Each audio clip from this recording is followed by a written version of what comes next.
Okay, today is, what is today? Today is Friday the November 7th, 8th. I think it's the 8th. Friday, November 8th, I think. Let's double check, check.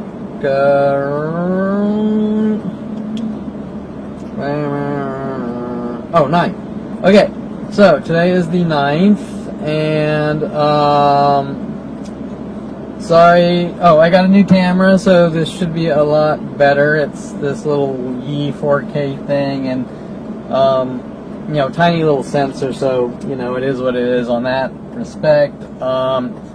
Daylight is great. It competes with the newer GoPros for only a couple $100, but nighttime, is pretty crappy. It's noisy, and the first one I got had these weird crazy bandings on them, which was a defect, but these tiny little sensors can't really cut it in night, and I need a night camera because I'm kind of a night person. But even the bigger Sony like 7S's is a great camera, but it's still is a fight against the low light with noise, and that's just the nature of photography and collecting light in darkness. But anyways, this will suffice, and especially for the simple things I'm doing with it. And so I will talk about today, and sorry, I'm a little under the weather, just crappy sleep patterns, and if you've ever had one of those mornings where you wake up and chug some coffee but you're still asleep, it's kind of one of those mornings. So I'm going to talk about what I originally wanted to talk about was the famous tree incident, which, like everything else, is absolutely nothing at all, but which applies to my mother, her art therapy degree, and unethically using her art therapy degree on me at a young childhood to make me draw a tree, which me joking around with her seems to be the end all. I fucked with her crime, and I need to be hunted and killed by worldwide support for a tree she didn't like. Anyways, I'm going to skip that conversation today, even though that links back to early childhood, which is how I kind of wanted to start off, at maybe the age, I don't even know, 7 or something, I'm not sure. And I'm going to jump to a man named Brian Longbotham that I worked with coming out of college, getting into 3D animation, visual effects, and so forth, and how he was actually sent after me by the government to try to set me up, frame me, create mental illness. Worked on me for 15 years with Universal Studios, Modern Video Film, and then after he quit, or supposedly got fired from Modern Video Film, I became friends with him, and it turned out that he was actually hunting me down for 15 years after that with every large giant like Universal Studios or Rick Caruso Property Management Companies, which is like a property billionaire, turning just every huge 800-pound gorilla against me for doing absolutely nothing wrong but being kind of a nice, shy, quiet, friendly person who just wanted to do something with his life, and was coming out of college with a BFA in a split degree in computer science and electronic media, which was really just a Bachelor of Fine Arts for art, but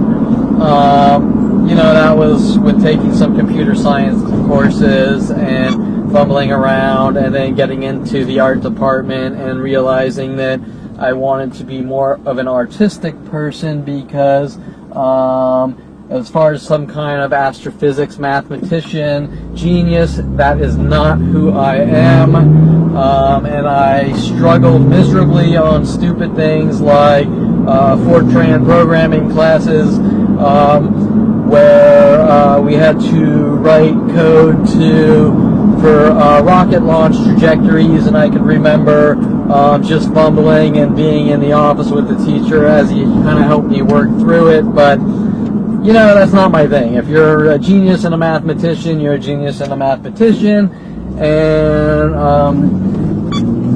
me, as far as astrophysics or computer science level designing silicon semiconductors or whatever, that's never gonna happen. So anyways, I became more of an artist, and obviously later on into computer networking, IT, hardware builds, basic level programming, .NET web programming, SQL database programming, but nothing on the level of whether it be the astrophysics and the astronomy classes I took, or the programming like discrete data structures and things where I just completely sucked at.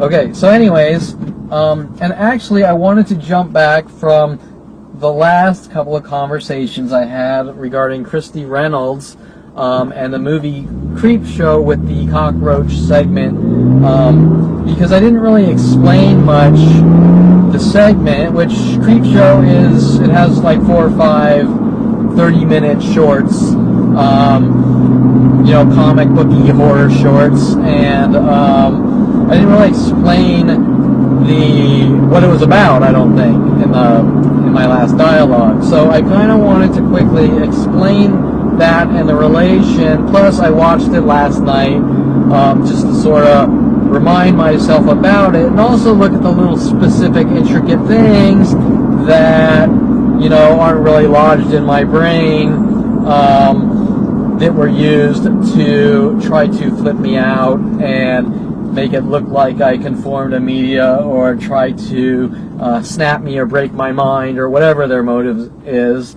And so I just quickly wanted to go through that, because this will apply to Brian Longbotham, the entertainment industry, all the things the FBI, the NSA, psychology community, and my family are doing to try to cover up these operations.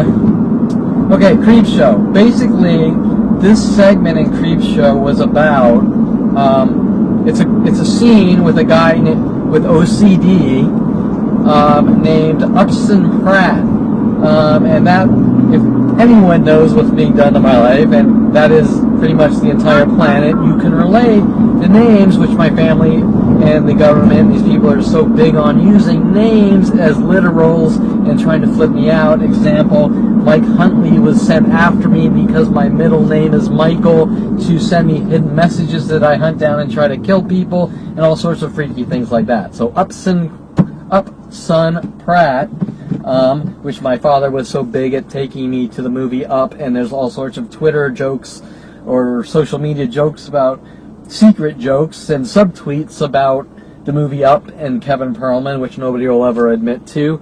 But Upson Pratt is the character. He is a complete nasty, unmoral, I think real estate tycoon asshole, which in the movie there is a lady who, her husband died or something, and he's happy and tells her good, he deserves, you know, just things like that, right? He just doesn't care, and he's a complete nasty person with OCD.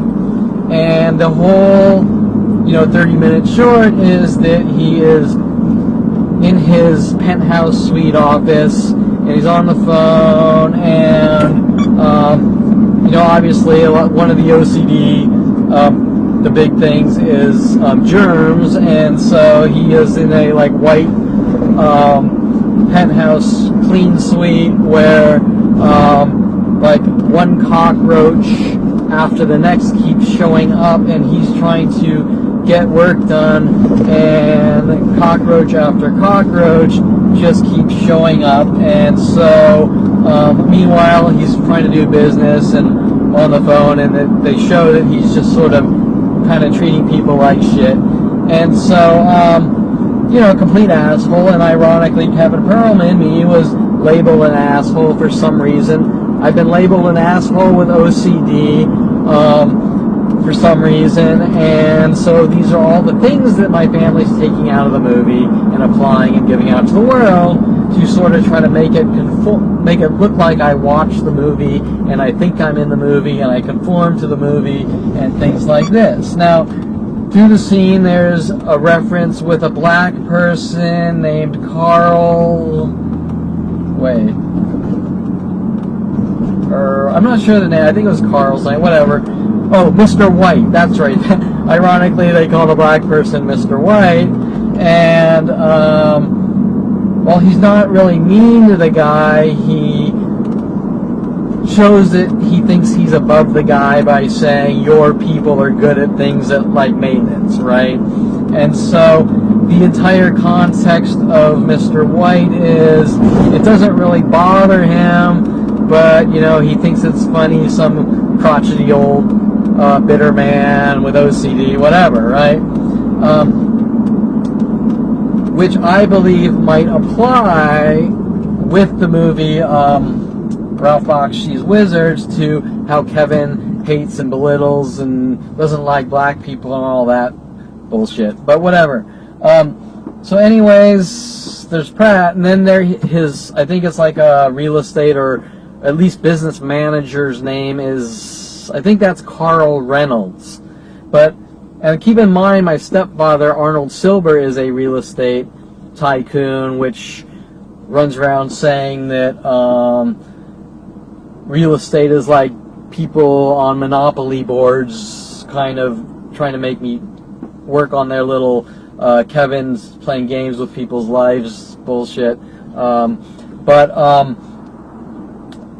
So Reynolds, which I was mentioning before, which applies, they were sort of applying to Christy Reynolds and trying to say these things like I was going off on Christy Reynolds and giving her a mean death stare because I'm like Upson Pratt, when the reality of the situation is there is absolutely no connection between Christy Reynolds and the movie Creepshow other than, for some reason, my family using it to try to smear my name and reputation and credibility, just like everything else. So, basically what happens is he basically starts making shakes and there's cockroaches in the shake and he's calling the exterminator or whatever, and I think he's talking to Mr. White about stopping the roaches, while Mr. White doesn't even really comprehend the situation. He thinks, oh, it's a little roach, but like more and more keeps showing up, while Mr. White's laughing at Upson Pratt, and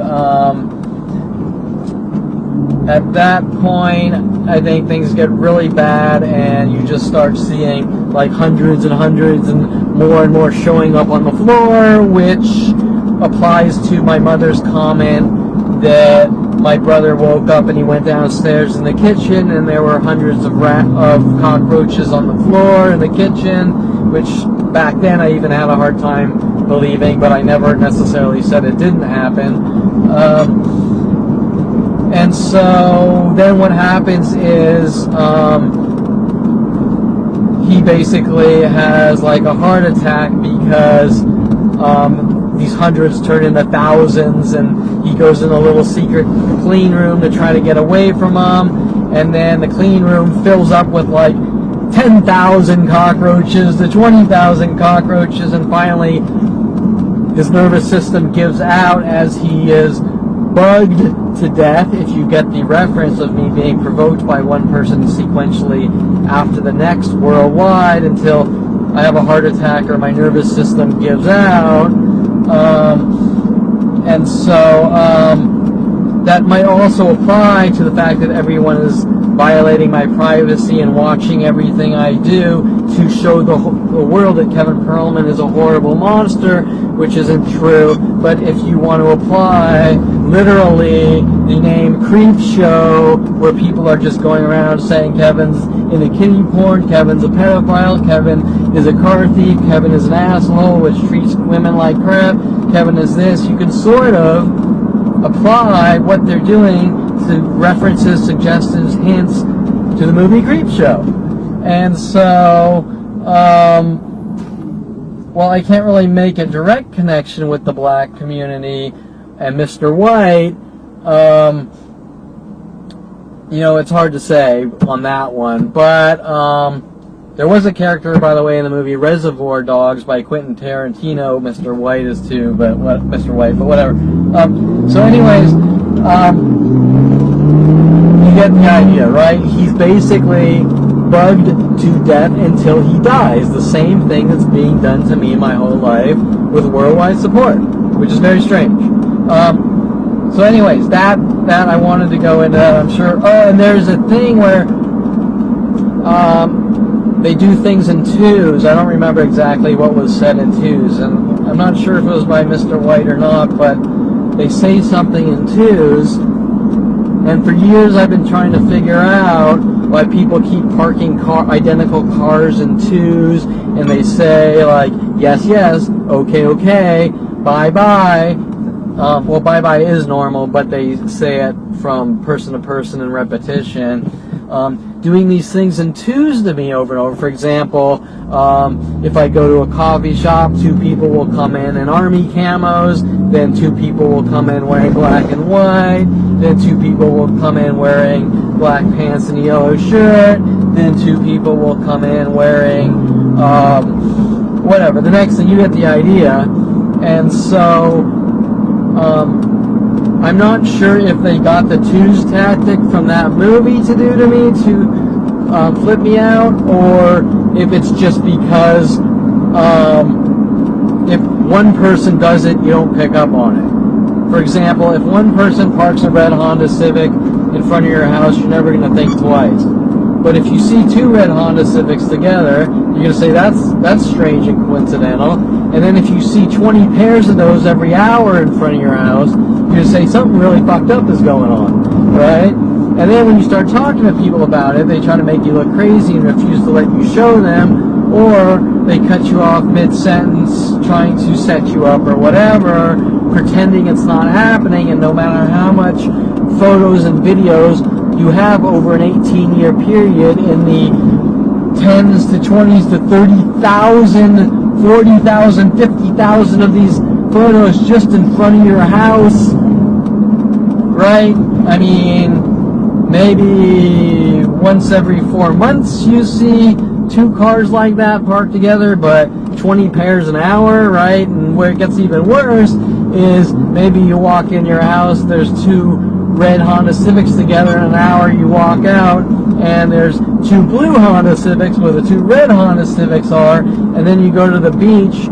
and take some photos, and you come back, and there's 4 gray Toyota Camrys, right? And then maybe you ask a girl for her phone number, and there's 10 white pickups in front of your house, right? You get the idea. So yeah, so my point was that, you know, 1 Honda Civic, 1 Jeep Cherokee, 1 Volkswagen Beetle, you're not going to think about it. You're going to go on with your normal daily life. But 2 yellow Volkswagen Beetles. On the other side of your complex, 2 red Volkswagen Beetles, right? In twos, always in twos. So, you know, that's their twos tactic. But I have a feeling that probably applies to parts of the scenes where he says these things in twos. Keep in mind, Creepshow was in 1982. I was born in 1972. So when the movie Creepshow came out, and I watched it, doing the math, I would have been 10 years old. Now, I'm not exactly sure how old an 8th grader is, but I have a feeling an 8th grader is closer to 12 years old. Right? So anyways, you can see how I go to middle school. I think Christy Reynolds is cute. I can't stop looking at her. I'm shy and quiet. All of a sudden, somehow it applies to the movie Creepshow. I'm a violent, paranoid schizo that needs to be hunted and removed from society. right? Well, where does the violent paranoid schizo part even come into play? I mean, where? What is it based on? It doesn't make any sense. People aren't violent paranoid schizos because they look at a girl too much or smile at them. People are violent paranoid schizos because they go out and they pick up a hatchet and chop someone's head off because they don't even actually have a logical reason. That's a violent paranoid schizo, right? And so Kevin Perlman has proven his entire life that he is beyond any level of well-grounded, especially with worldwide mobbings from 100,000 to 1 million per day, year after year, every day of my life, shows that I have proven that I'm like fucking Superman on steroids, and the fact that I'm still alive, it surprises me. But anyways, you get the idea that these people are full of shit, and these are government extermination operations, and the more truth that comes out, the more they want me dead for that. Okay, so that's Creep Show. I uploaded a video of it with a description under the last diary entry because I want, hopefully people will watch it and really look at the parallels and connect the dots and understand what is going on instead of just listening to the lies and acting on instant compulsion, anger, and rage, and actually think like a human being and not some murder robot, right? And do the math, like most people do. Like most people, if you tell them that person killed someone, they don't instantly believe it. They go, they did? Well, what happened? What did they do? How did they kill someone? And if you can't explain that, then you're full of shit. And all the things that are being said about me worldwide, they're never explained because it never happened. And then when I ask, well, what's going on? They can never directly tell me because they know they're full of shit. Trying to cover up the operations. So anyways, now that you understand the basics, now keep in mind that one movie goes from movie to movie. It goes from Chuck Norris movies to incidences at jobs at Star Auto House Mercedes when I was 16 that my father got me with a man named Gabby Angle, using the name Angle like I'm working angles on you. And I don't want to get too deep into this because I'll get sidetracked, but I'll just quickly mention at one point they said they wanted me to drive Chuck Norris's Mercedes back to him that had been repaired. And famous people did come into this Van Nuys auto shop, which I think is still there. It's on Van Nuys and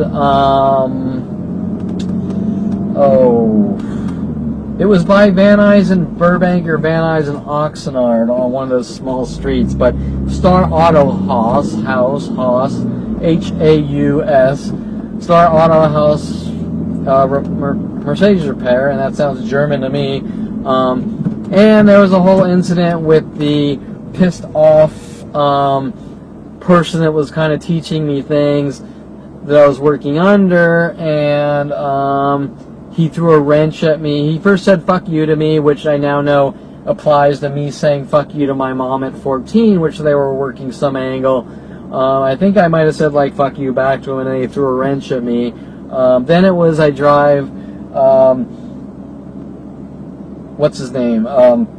Jesus Christ. Chuck Norris's car back to him, and then they loosened the lug nuts on the car.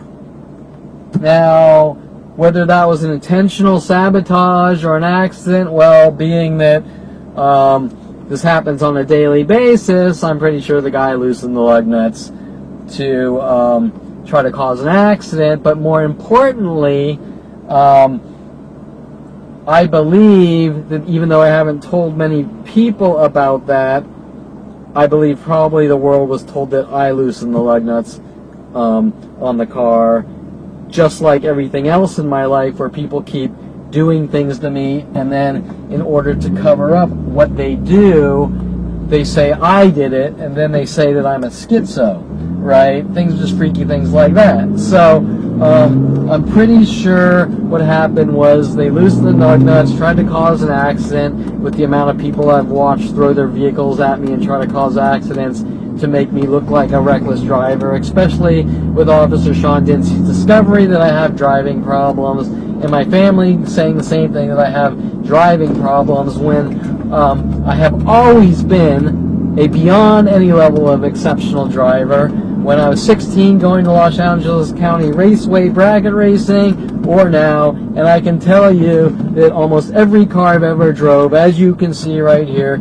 has a stick shift in it, and I'm driving a stick shift right now. I'm shifting, I'm talking on the camera, you don't see any reckless driving, and even though I'm pretty much quitting smoking, I'm gonna smoke a cigarette as well. Uh-oh. Well, there we go. Always have backups. I'm going to smoke a cigarette, drive a stick shift, talk on a camera, and prove to you that there will be no accident unless someone rams me or something, which is not out of the norm in my life, and then say I ram them or something like that. To show you, and by the way, this is probably my last cigarette, to show you that my driving is great, and between the amount of people I have avoided trying to frame me or set me up, I can assure you that I am an awesome driver. Yeah, maybe not Mario Andretti, but above the average. And so, you get the idea. I mean, and these are things people do not want me talking about. Now, why can't Kevin Perlman meet people, make friends, date women, and talk about his past life of weird, freaky things like at Star Auto House Mercedes, people loosening lug nuts, or maybe it's possibly an accident. Let's say I approach the conversation with this person that this event happened, and I don't accuse someone of anything. I can guarantee you I will be met with mass groups of people saying, you don't talk, you're a snitch, you're dead. Now, if you're met with people saying you're a snitch, you're dead for the crime of meeting people and talking about your life, especially people that you get to know as you date women or make friends, and people show up, especially working with that person that's becoming your friend, there's a serious issue, and those people are as guilty as shit if that happens. And you can pretty much say that is the story of my life. But,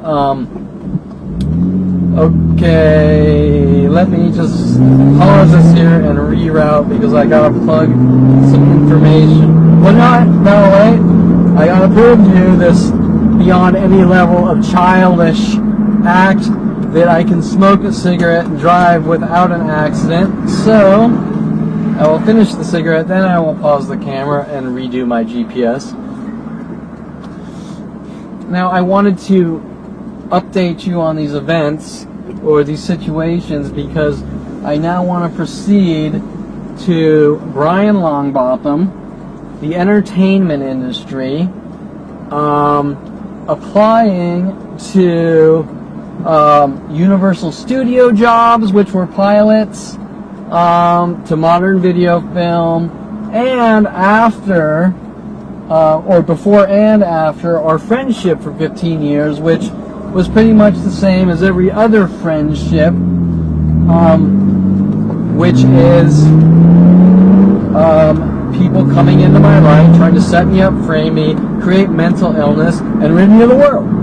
All working with government operations, NSA, FBI, and worldwide groups, working together, coordinated in these terror operations to just either remove me from society or try to kill me, create mental illness, create mental seizures, collapse my brain, flip me out to the point where I react.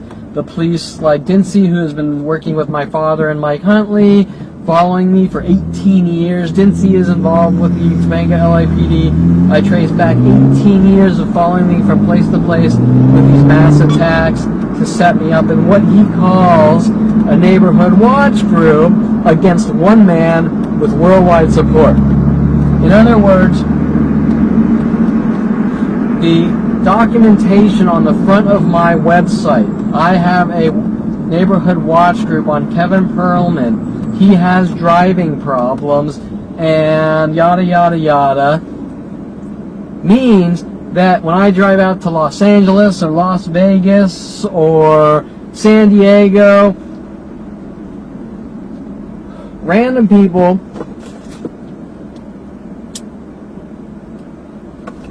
will watch everything I do, and if I fart wrong, it'll go to Sean Dincey's worldwide internet-based neighborhood watch group. So, imagine you're on the freeway and you do something everyone does now and then. Your tire touches the white line, right?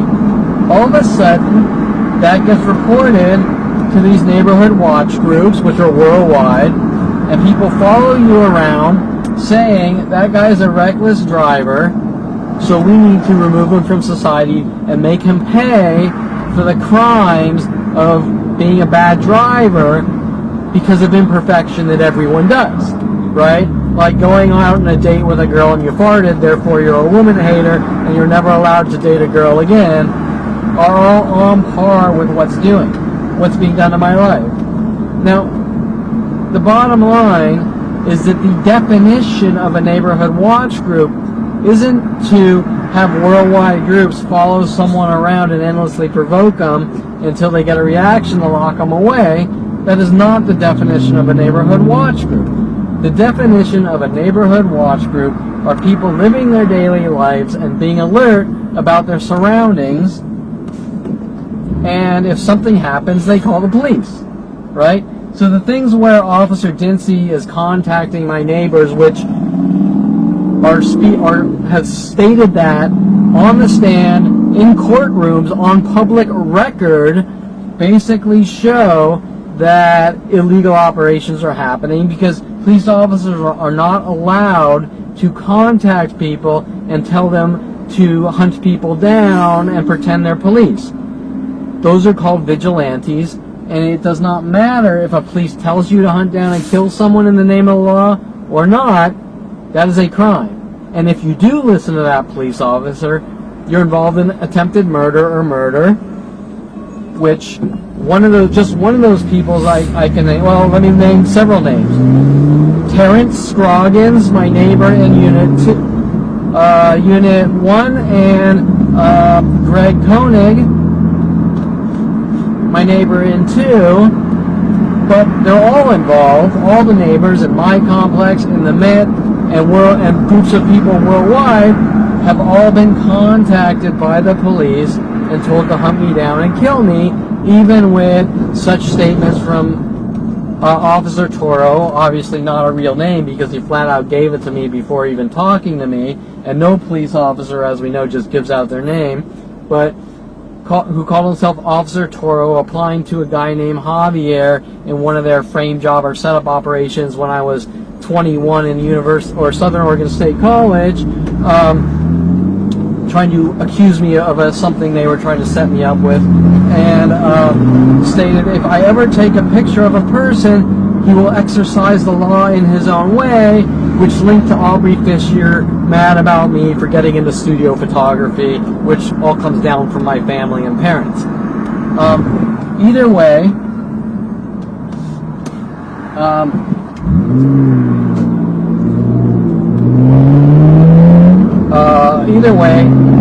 my point is that that so-called neighborhood watch group violates everything with the Constitution of the United States. Every privacy violation, every First Amendment freedom of speech. You're not allowed to tell anyone what's going on or we kill you. The entire judicial system saying it's okay to hunt people down and kill them if you think they committed a crime. Or, more importantly, our judicial system, if we think you're mentally ill, then we believe you're not safe for society, therefore we can hunt you down and remove you from society, are all not only constitutional violations, but murder campaigns based on I don't like you or I don't trust you, so therefore I can kill you. Example, it is not a crime to be crazy. It is not a crime to be a mean, horrible asshole, crazy, whatever. None of those are crimes.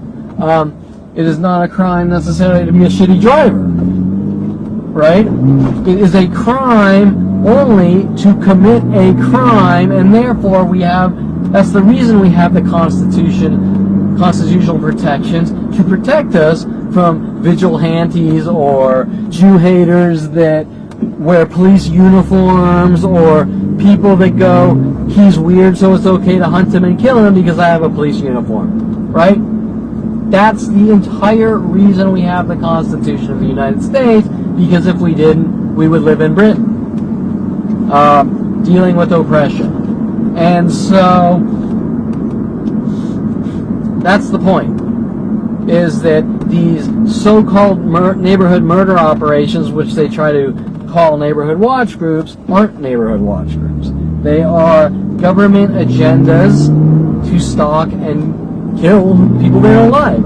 And the fact that I have police scanner recordings of the police, especially the San Fernando Valley police, running around labeling people as mentally ill and putting them on watch lists is a problem, because their fate is sealed like mine. I think you're crazy, you're dead. Why? Because we want clean streets. We want a clean neighborhood, so we don't want anyone that's crazy. So if we label you as crazy, whether you're crazy or not, you're dead, man. We're going to exterminate you because we want a perfect society. Well, who in past history, who has done that? The first one comes to my mind is Adolf Hitler. And where do these gang stalking tactics come from? Adolf Hitler and the KKK. Is Sean Dinsey a bald, skinheadish looking person? Yes. Is Bailey Bernard sent after me by the police, a bald, skinhead-ish looking person? Yes. Who else? There was another bald person that came after me too. So I've had a whole bunch of bald, skinhead-looking people come after me with the LAPD. Anyways, let me pause it here, and then I'll get back to Brian Longbotham, who was clearly working with the LAPD, FBI, NSA on the psychological murder operations. Okay, so it turned into a really nice day. This beats sitting in the car sweating, get some fresh air, which for some strange reason I'm told I'm not allowed to. I'm starving, so I'm going to find somewhere to eat and drive aimlessly and talk to you until I find some good grub. But in my life, I would be told with the endless disinformation that by driving aimlessly to find somewhere to eat and not knowing where you're going and directly going there is reckless and careless and a crime, and I think differently because I don't think that that's a problem, and I think differently than the rest of the world. That's what I would be told, especially by my father, to control my disinformation and telling me stupid crap. Like some security guard yesterday trying to tell me, by Allied Security no less, who has been paid off to follow me all over the world to try to thug and blackmail me quiet about things which they're obviously heavily involved in, these murder operations, telling me yesterday, trying to thug me, telling me that I've taken pictures on private property and therefore I've committed a crime and that's illegal. Well, it is not illegal to take a picture anywhere, ever. And I flat out said, well, it's a crime. What's the penal code? Because obviously, if a security company is hunting me down to kill me, or as they say, doing their job while following me from place to place in public and on public roads, what is this penal code of this crime I've committed by taking a picture? right? Well, that goes with Officer Toro. If you ever take a picture of a person, I will exercise the law in my own way, which goes to Aubrey Fisher. Because you got into studio photography, we're going to hunt you and kill you with worldwide support, which goes to my family. We don't approve of Kevin Perlman taking pictures of pretty women because we're orthopedic surgeons and urologists who don't approve of that thing, and we want to keep our names. They want to appear as if they're good people, that type of thing, right? So, anyways, you have to understand how the hows and whys people are being contacted and told what they're being told and why they're being told what they're told and what the motive of their being told what they've been told, right? You get the idea. Without that, what's the point, right? You can't walk around in life not caring about the important things or looking at a situation and not giving a crap about the hows and whys and where's it's going, or you won't get anywhere in life, right? Unfortunately, that's not my problem. I have a whole different set of unique problems that don't really exist for anyone else on this planet. Okay, but anyways, so I'm going to find some food. I'm going to talk to you about Brian Longbotham. Now, Brian Longbotham is a very important topic. A topic that I have been trying to write blogs for years, and I have never been able to get around to it because I'm constantly met with worldwide attacks. And they know this, and they know the more they hunt me down and the more I have to document being hunted, the more I end up focusing on the present, which is extremely important. But the past events leading up to the present are actually more important. And while the police and the psychology community play their control games, that by you looking back through your life and analyzing what happened, you suffer from obsession, is a con and a scam to control information and control what I learn, figure out, and find out, which they don't want. Hence, he suffers from obsession because he's talking about his past. Well, the problem is that I'm being hunted by worldwide groups to be exterminated because of my past. And after 18 years of this hunt, all day and night with billions of people trying to kill me, it's not the type of thing you can really forget, and it's the type of thing that the world needs to understand happened, and it's the type of thing that I need to talk about to get out of my brain. Hence, why would a psychologist, psychiatrist, or anyone in the psychology community tell you that you're not allowed to go to a psychologist or a therapist and talk about your life is beyond any level of unheard of, and anyone with common sense will tell you there's a good reason for that, and it doesn't have to do with my health. It has to do with criminal activities that are unheard of and unprecedented. And anyone with common sense will tell you that. So the problem is that I'm no special genius here. Everyone else damn well knows this, and they don't want this coming to light. And these are the questions or the topics that need to be talked about for me, for people that want to be in my life, because obviously I'm not going to let anyone in my life that isn't going to be honest about the situation, because if they don't want to, if they're not on my side and they're on the side of the people that did this to my life, then why would I want them around me, right?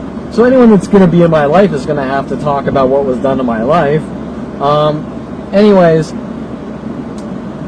that being said, Brian Longbotham is very important to the things that have been done to me, the progression of these worldwide murder operations with the entertainment industry, and obviously linked back to the things I'm telling you started with the media and entertainment industry and the people around me and my family, starting at 5 years old. right? And all these things are linked together, they're connected, they're, they go from person to person. Now, right before, I'm going to talk about Brian Longbotham, but I want you to understand the dynamics, and I'm going to throw out another name, and his name is Brian Weaver. Okay, so I want you to understand that before I talk about Brian Longbotham, I met Brian Weaver in around 8th grade. Same time, Tracy Picos, Tom Farley were working on me. The Christy Reynolds thing. I lived in Hidden Hills. Brian Weaver lived in Calabasas. We became friends, although Brian was a bully, but not directly to me, as I found out. He was a little more aggressive one day with Ryan Hirsch, and to me, he was very passive-aggressive, and I wasn't picking up on the little hidden things. Brian Weaver was told to do the same exact things that Brian Longbotham in my early 20s was told to do to me. So, the point I'm making is, I didn't just meet Brian Longbotham. He was a bad seed, which most people will find that statement ironic with what Kelly Hatch was doing in that movie. But I didn't just meet Brian Longbotham. He's a bad seed. He spent 15 years trying to rid me of the world.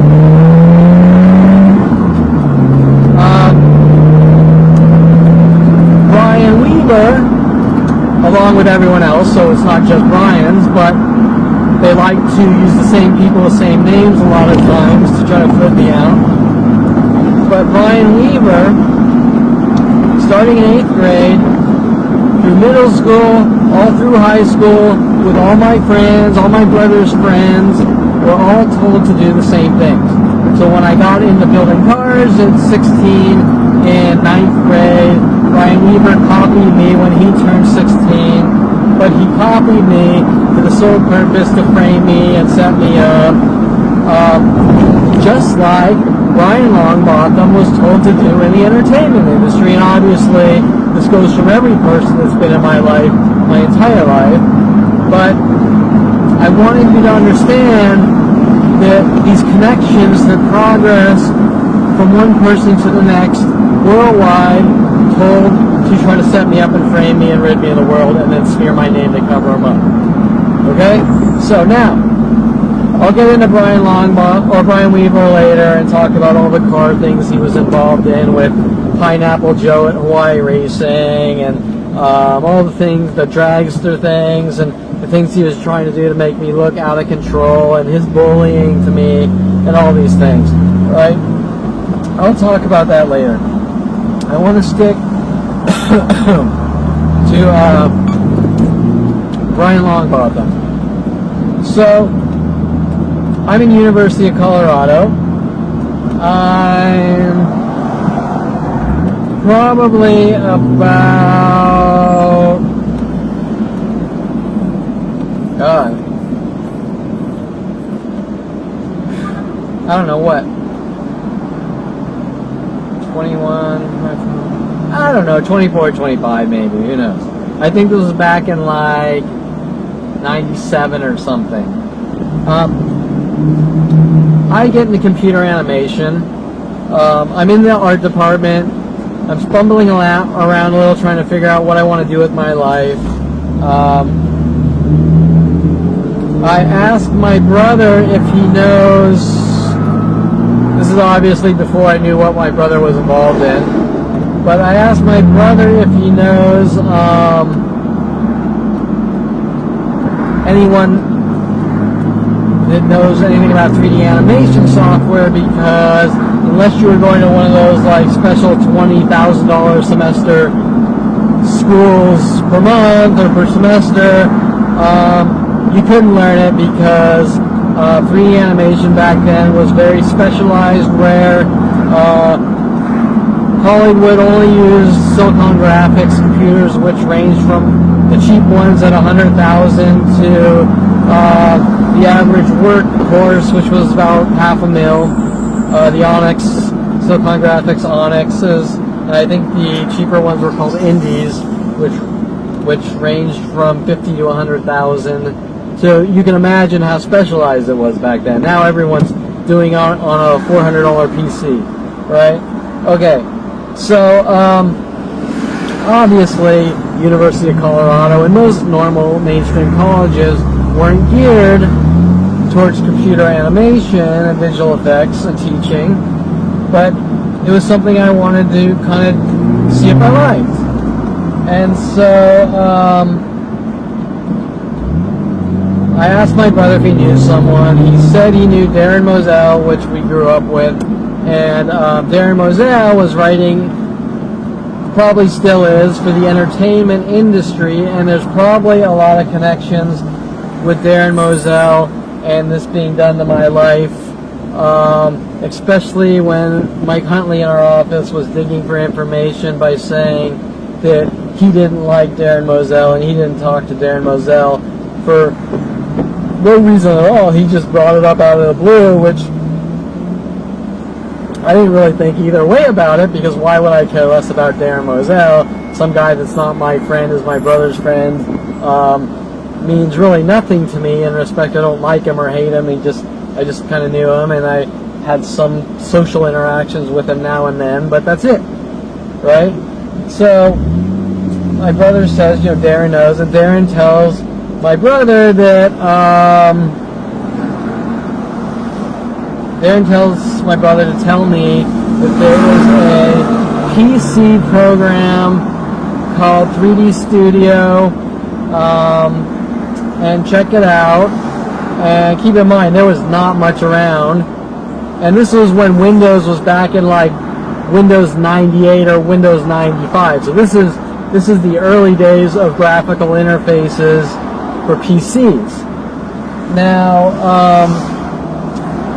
it turns out that there was 3D Max for DOS. So yeah, so we're talking a simple program. It's DOS based, while Onyx, Wavefront, Alias, what were the big ones back then? Softimage, Wavefront, Alias, were all on Silicon Graphics machines in a specialized Linux environment, an extremely expensive software as well as hardware, or you have 3D Studio for DOS, or the old Lightwave on, what were those computers called? Starts with an A.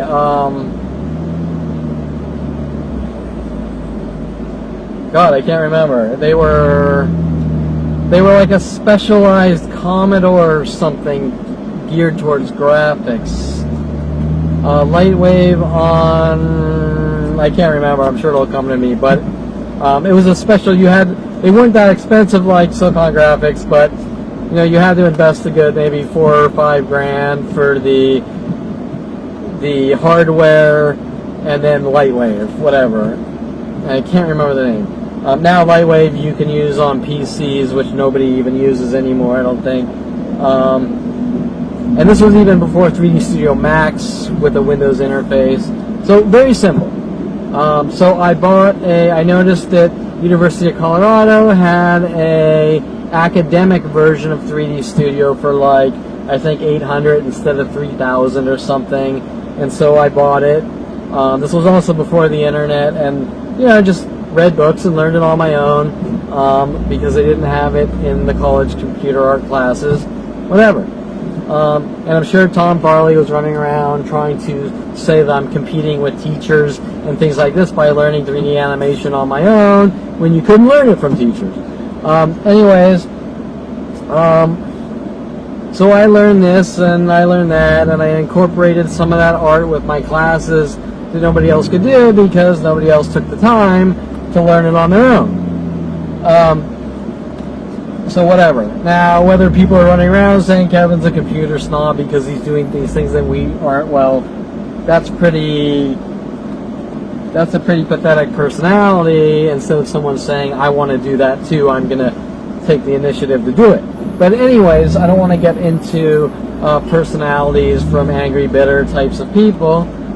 I want to talk about Brian Longbotham. So, Brian Longbotham, I believe at one point I tell my mother, I learned enough to kind of understand the basics, which is what you do. And then I tell my mother that, you know, if they know someone to get into the industry, I'll sweep the floors because I want to get in the industry and see what it's about. Like most people in life, right? People take courses in college, they take courses out of college, they do interns, they do special programs to see if they like it, whatever. Anyone in the working world knows this, and that's what they do. So unless you're dealing with some like hoodlum murderer, thief, they might not understand the basics of going out, getting jobs, and doing things like this. But I think that 90% of society does understand these things, and so all this disinformation being fed to me, like people can't comprehend my life or these basics, is just disinformation. It doesn't make any sense. This is how 90% of the world works. The working world works, and most of the world does work because people got to eat. Capitalism has to thrive. Economy has to grow. Newer and newer things have to come out so that people spend money, and nobody generally has a problem with capitalism unless you're a Kevin Perlman hate group person, which says that capitalism doesn't exist and all these weird, freaky things. So, anyways, I tell my mother this. She talks to a neighbor from Hidden Hills, which I think she even might have dated once, I'm not sure. Like Andy something, I think, in Hidden Hills, and he refers Brian Longbotham to me, or modern video film in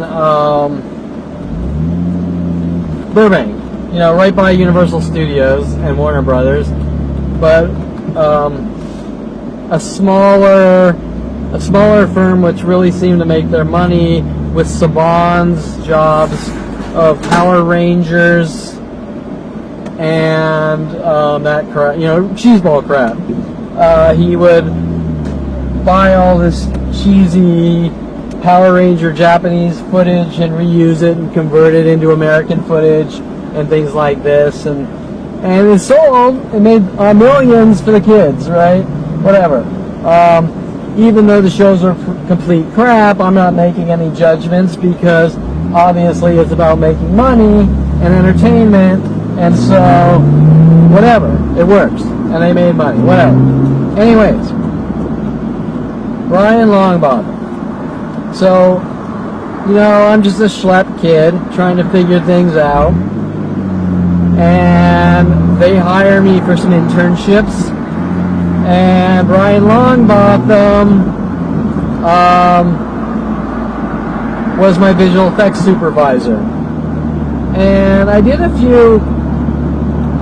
couple of years of summers at Modern Video Film. It was okay. I was the only 3D animator there. You know, and you couldn't compare me to people working on the movie Tron 1 or anything like that because, you know, I was just trying to figure things out.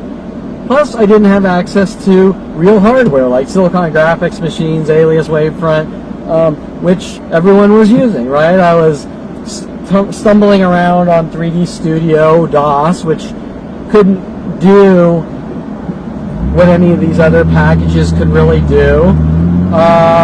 I didn't have the processing power, which even in today's age is still a pain in the ass. And By the way, I'm out in Encino, and I'm noticing that there are tons of people out here wearing solid black pants and solid gray shirts, and obviously they are all directed at me and notified citywide to come out, especially if I'm in the area, to try to, whether it be cause accidents, flip me out, create mental illness, working with Sean Dinsey and these NSA, FBI, and worldwide groups. That's their motive, is to figure out how to remove me from society. So I'll probably be taking some pictures soon of all the gray and blacks to document for the world to see, which they'll say is a crime, which it's not. Anyways, so after this, where was I? DOS. So yeah, so I'm at Modern Video Film, primarily did rotoscope effects. And for those who don't know anything about what rotoscoping is when you paint on each frame an effect. So for example, let's say you go out and video or film a car driving, and then you want to make the car look like it's electrified with that lightning, electric or thunderbolt type of electricity. What they did back then was to paint on each frame, frame by frame. So for example, video is 30 frames per second, 1 minute of video, 30 seconds of video, I believe, is 900 frames, and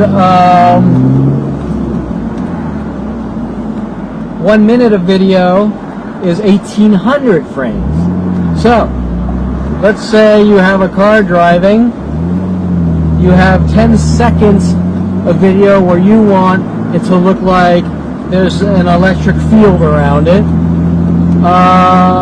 You probably have to paint 700 frames, frame by frame, of digital, of lightning, right? You have to paint it by hand, frame by frame, 700 frames. Okay, so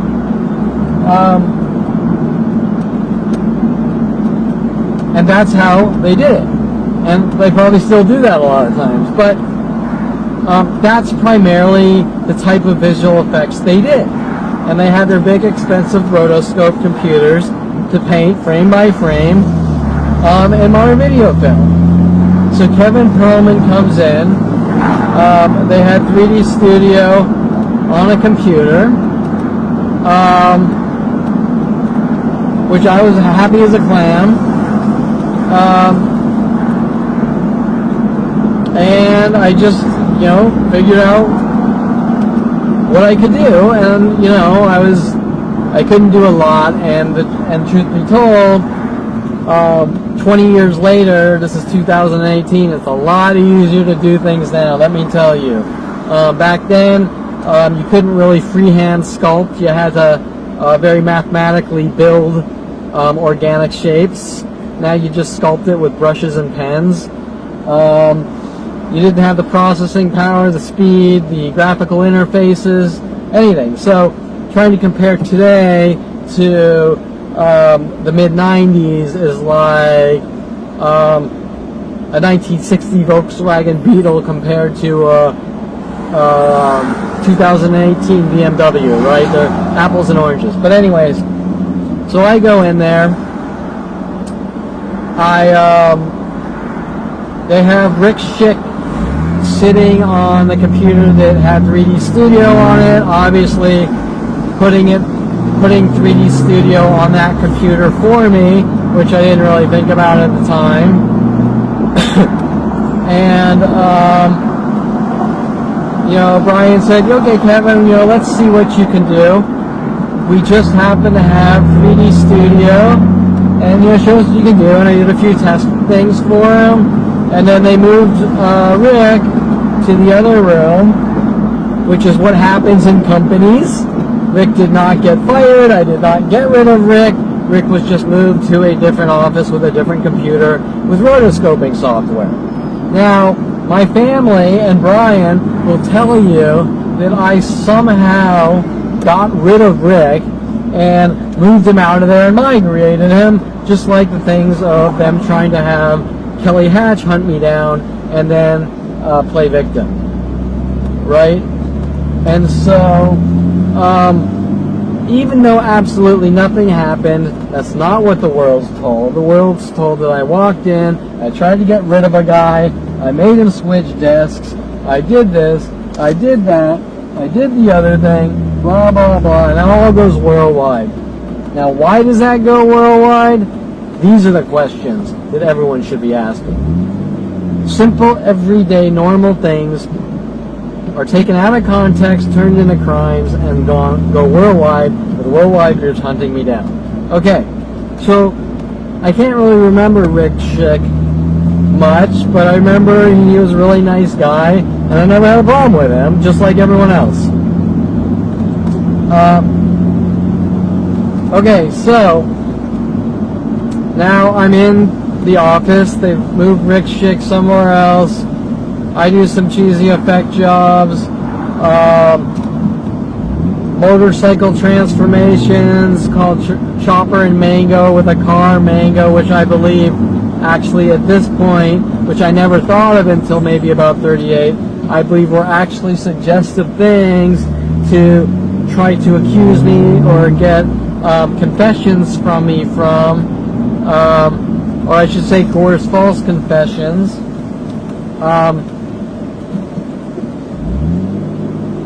But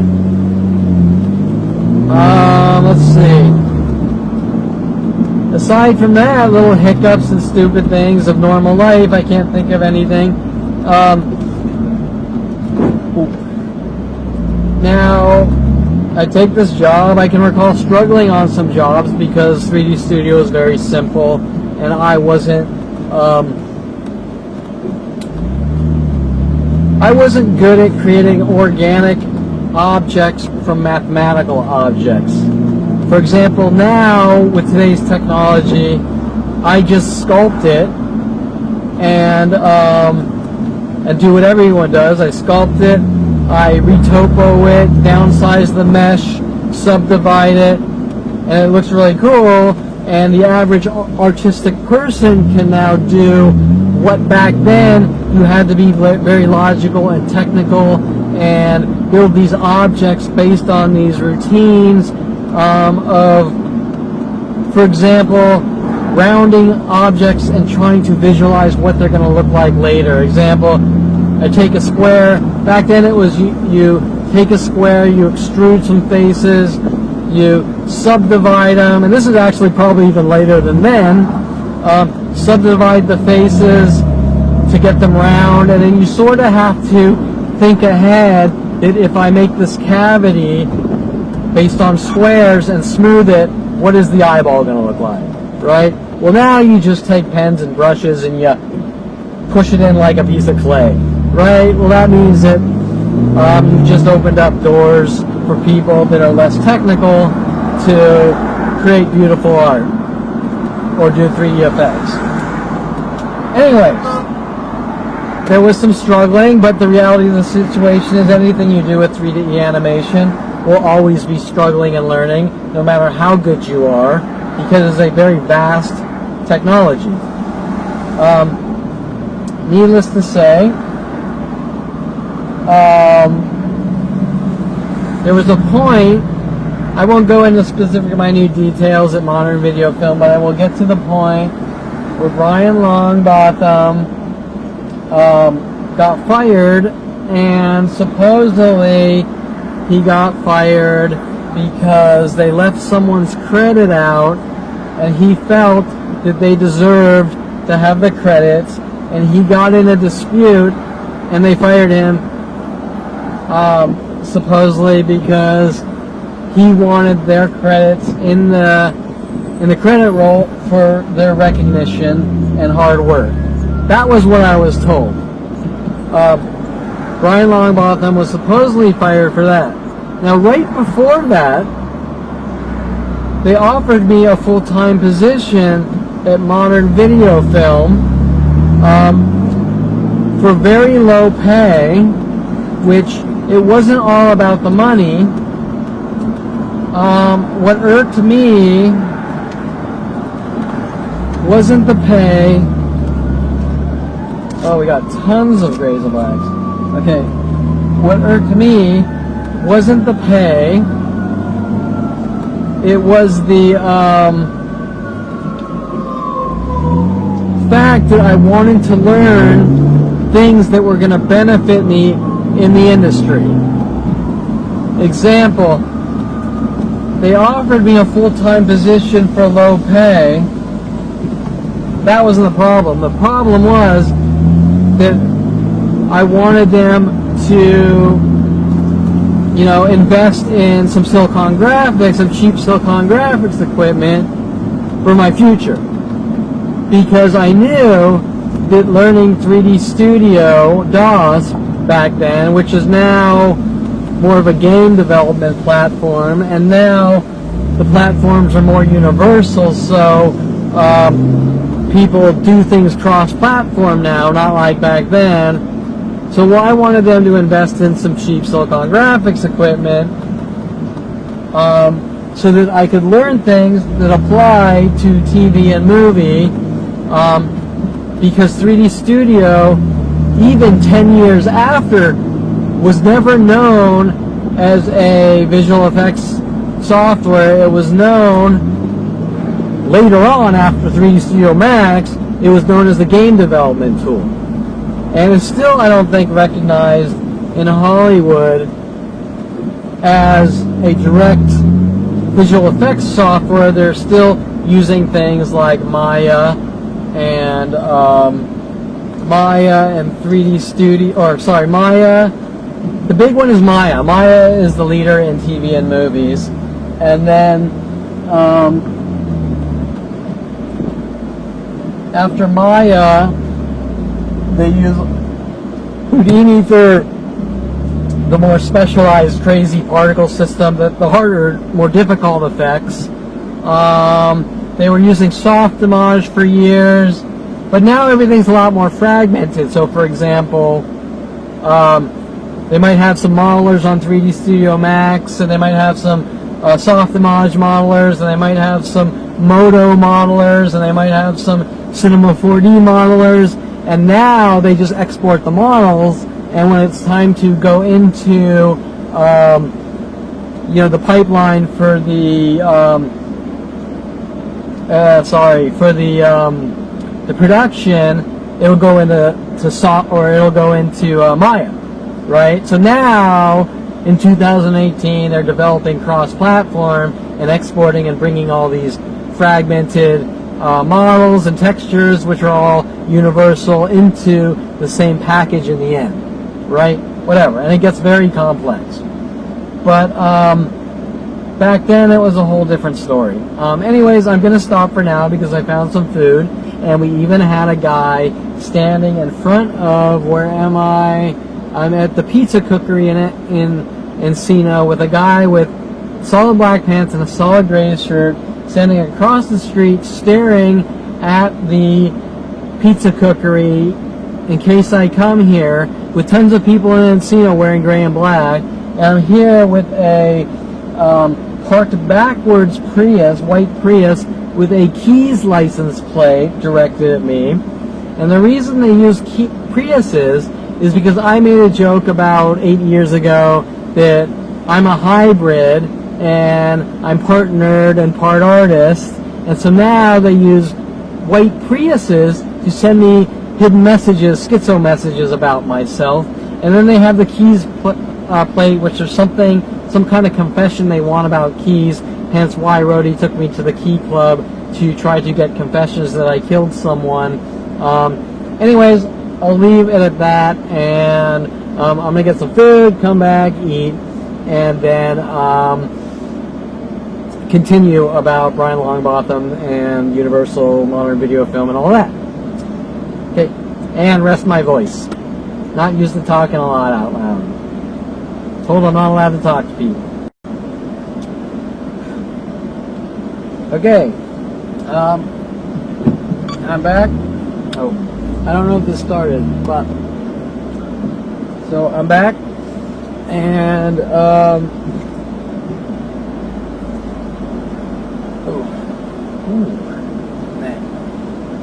okay, so Andy McIntyre, I remembered during eating, was the friend of my mother's from Hidden Hills who introduced me to the company Modern Video Film. Oh, and just to document, we have 2 blue cars across from each other here, and we had 2 red cars across from each other there. The car that I thought was a Prius was actually an E-Lance, and which is another car they use. For example, they have 2 E-Lances on my small street. Oh, and then we have a black fake police car here, Ventura and Newcastle, which looks like one of the black fake police cars they were parking in front of my house. Working with, it was a movie with Denzel Washington that I watched one night, and he drove a black car with unmarked car, police car, and the next day they parked a car just like that, a black unmarked police car in front of my house to obviously send hidden messages to me out of the movie, right? The same things I'm talking about with Creep Show, right? You watch a movie, there's a black unmarked police car in the movie, the next day they park a black unmarked police car, right? So just here, the waitress, which surprisingly there was only one harassment this time of her saying enjoy, which sounds pretty harmless on the surface, but what they were doing is, after my father hired me to work at his company, he would invite me to go out to lunches with him and Lorena, and what she would do is tell the waitresses at every restaurant in the world, and here's a Universal City blue car with it, right? Or it's a car, another blue car with all these other blue cars, and that one has a Universal City plate where the license plate should be, right? You get the idea. So we have the black police car here, we have the 3 blue cars together, we have the 1 car backwards without plates, which they park in 2s in front of my house every day, and the 2 E-Lances, they move from place to place, right? So there's a black E-Lance and a white E-Lance, and the E-Lances move on different areas in front of my house together, and always together, right? And this isn't just done with E-Lances, it's done with all sorts of different cars, showing mass groups getting together to stalk and create mental illness. Now what is that doing, right? Like right now I'm trying to drive, and they're doing these things with these cars, and mass groups show up, and they get angry that I walk into a restaurant and sit down and eat. The waitress says enjoy, which seems harmless, except every restaurant in the world, waitresses are supposed to say enjoy like 100 times over and over until they can get a reaction and make me look crazy, right? So the act of these people doing these things with cars are obviously to try to cause me to lose focus, and cause accidents, make me look like reckless driver, make me look crazy, right? And they even there's even 2 of my neighbors that park 2 Ford Focuses, a red Ford Focus and a blue Ford Focus, with the E-Lances together that move around, showing that is statistically impossible for E-Lances every day, two of them, to move around the local block together by themselves, and there's two of them, and then there's two Focuses, or two Elances, and then the next day there might be two Jeep Cherokees, and the next day there might be two black Mercedes, and some days, it's like I said before, there's literally 20 pairs of cars within the block around my house alone, and this is done to me wherever I go worldwide. So if I hop in my car and I go out to Oxnard or Las Vegas or Wisconsin, and I go to a coffee shop or a restaurant, within 15 minutes, groups will start showing up, parking cars in twos.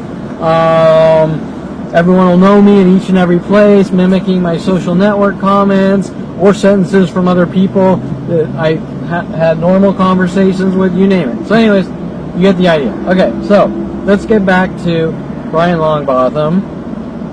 While these people are trying to gaslight, gang stalk, make me look mentally ill, and kill me, and tell me I have to ignore it or they'll kill me. So where was I? Brian Longbotham.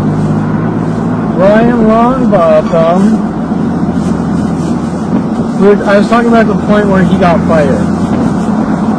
Brian Longbotham, supposedly, according to him, got fired right after I turned down the deal to take a full-time job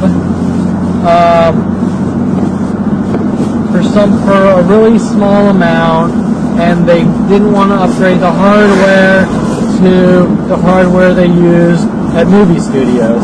So I felt like I'm not going to get the education with these sweatshop workers that I need to get to work for larger companies like Universal Studios or even smaller firms, because everyone's using Alias Wavefront back then, right, on Silicon Graphics. And there was no PC. PCs weren't even a question. I mean, they were a joke. And there was some Lightwave users on, oh my god, the name almost came back to me. Something Tech toaster, video toasters. It's something like a video toaster or something. So, you know, and I've heard a lot of people hint that I demand perfection, or I'm playing games with them, or I'm, I don't know, somehow conning them. I don't know. I can't imagine the stupidity of craziness that these people are fabricating. And the one constant that I've witnessed in the last 18 years is watching people turn the most intricate thing that's nothing into things bigger than capital crimes. For example, you go out on a date and you fart, and therefore you try to kill a girl and you need to be hunted by worldwide support. And that applies to every aspect of my life, my entire life. Right? Doesn't make any sense. It's like that movie Idiocracy. Except when you watch the movie Idiocracy, you know it's a movie and you know it's not real. Right? Well, this is really happening. And a lot of this is actually happening from Tom Farley's comment that when I was young, he made up a lie saying that I think people are stupid. I think everyone's stupid. And at one point, Tom Farley told me, he came up to me and said, Kevin, you said that people are stupid. And I made it clear to him that I never said that. And he basically said, yes, I did. But now, with the amount of lies that he is involved in,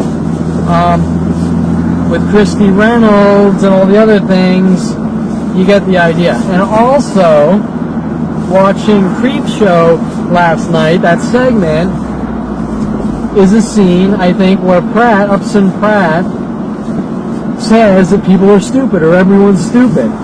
So now knowing that Tom Farley, because I never knew where that came from. I didn't know why this guy that's my friend for 30 years, who is following me to Southern Oregon State College, is following me on the internet to University of Colorado. He's going to college at Stockton to hint that I'm a stalker, right? Why? He's telling me that I told him that people are stupid, well, and I'm somehow a genius or this, that, right? Well, there it is. it links right back to him, Tracy Picos,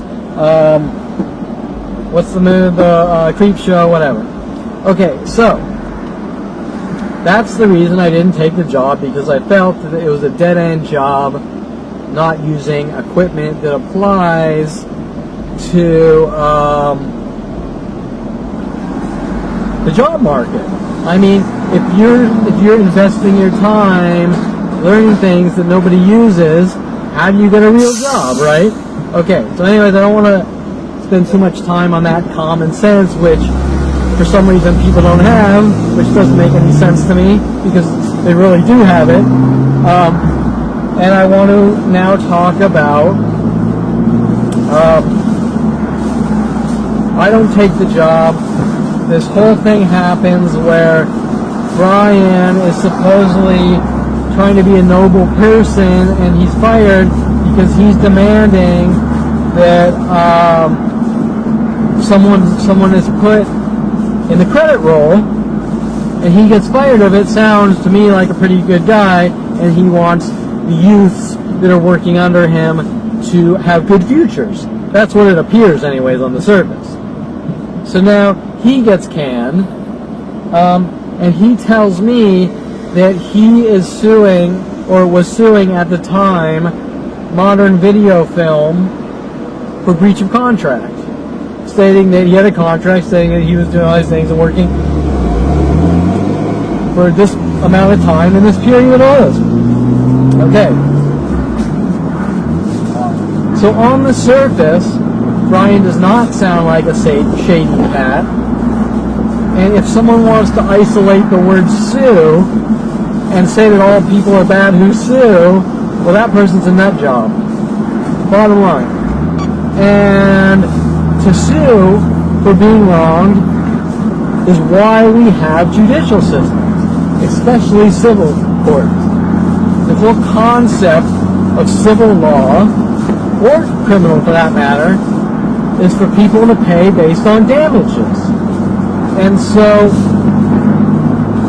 if there are damages, if someone destroys your life like my life and reputation have been destroyed, those are suable events, and nobody's ever going to tell you that you shouldn't sue unless they're part of the criminals that screwed you over. Okay, so anyways, that was Brian's story. He's suing for breach of contract, and he got fired for standing up for some youngster that they refused to put him in the credit roll, and therefore got fired over it, and they breached contract. So after this, Brian goes out. It takes, I think, several years to gear up for this lawsuit. I don't take the job, but I see potential potential future networks and friends in Brian, because successful people generally stick together with common interests. For example, people with visions and ideas, they don't sit around competing with each other. I'm better than you, right? Those people are all lowlifes, okay? People don't do that. I mean, well, I don't want to say people don't do that, but successful people don't obsess on stupid things like I'm better than you. They obsess on how can I make money, how can I come out with better ideas, newer visions, stay in the market, which is always changing. They don't sit there, I'm competing with you and I'm better than you. Those people go nowhere in life. I'm sure there's a few strippers or whatever that smoke crack all day and do that, but the average person doesn't. Yeah, sure, they write a lot of movies about it to dramatize that personality, to make it entertaining or whatever. And there probably are a few crazies out there like that, which are the select few.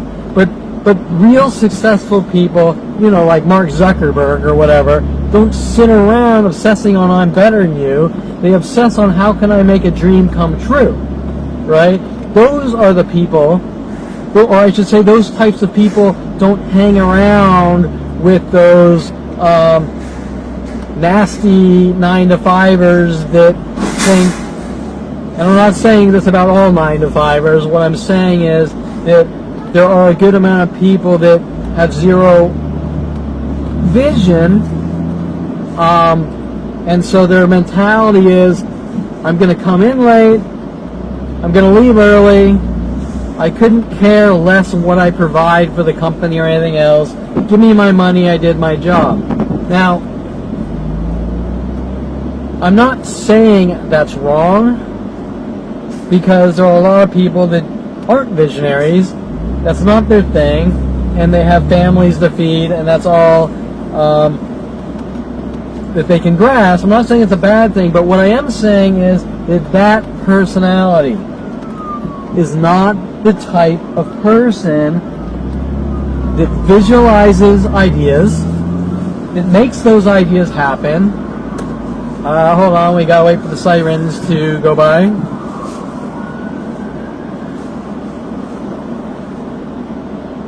Okay, so that type of person does not